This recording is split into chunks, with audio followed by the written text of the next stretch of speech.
जी, खर मास का मुख्यतः कहा गया है कि इसमें अपने जो शुभ कार्य होते हैं, वो शुभ कार्य नहीं किया जाता। इसमें देवताओं के का जो है कि अपने को आराधना, पूजन आदि अपन कर सकते हैं, पर शुभ कार्य इसमें मना कहा जाता है, क्योंकि शुभ कार्य यहाँ पर संक्षिप्त होता है भगवान की आराधना, भगवान की शक्तियाँ कम कम होती है इस माह में।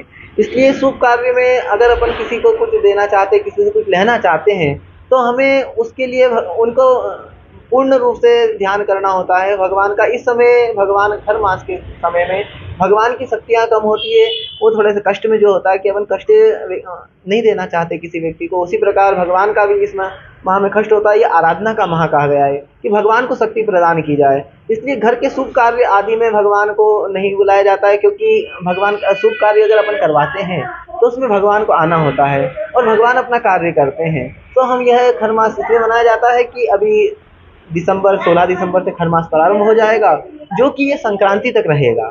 संक्रांति के बाद ही जो है शुभ कार्य प्रारंभ होंगे दोबारा। उसके पश्चात विवाह कार्य इसमें बंद कहे गए, विवाह कार्य नहीं हो सकते।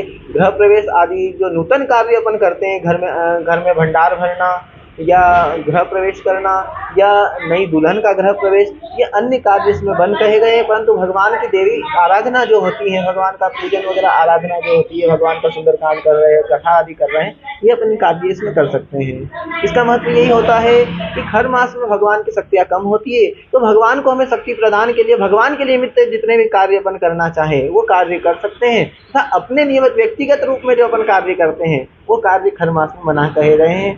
क्योंकि भगवान को भी अपने को कुछ देना होता है, ये समय होता है कि भगवान को हम आराधना करें और भगवान को शक्ति प्रदान करें, क्योंकि भक्त से ही भगवान की महिमा होती है। इसलिए कुछ माह ऐसे बनाए जाते हैं, खर मास हो गया, मल मास हो गया, और कुछ दिन ऐसे होते हैं कि हमें भगवान की सेवा करना हो, क्योंकि हमेशा तो हम भगवान से मांगते हैं कि भगवान हमारे लिए कर दीजिए, हमारे लिए वो कर दीजिए, हमारे परिवार के लिए कर दीजिए, परंतु कुछ समय ऐसा निकालना चाहिए कि भगवान के लिए हमें कुछ कहा जाए। इसलिए माह का महत्व कहा गया है कि इसमें भगवान की आराधना आदि करना चाहिए। इसमें अत्यंत फल प्राप्त होता है भगवान की आराधना करने का, परंतु बाकी कार्य जो है अपन अपने व्यक्तिगत रूप में करते हैं।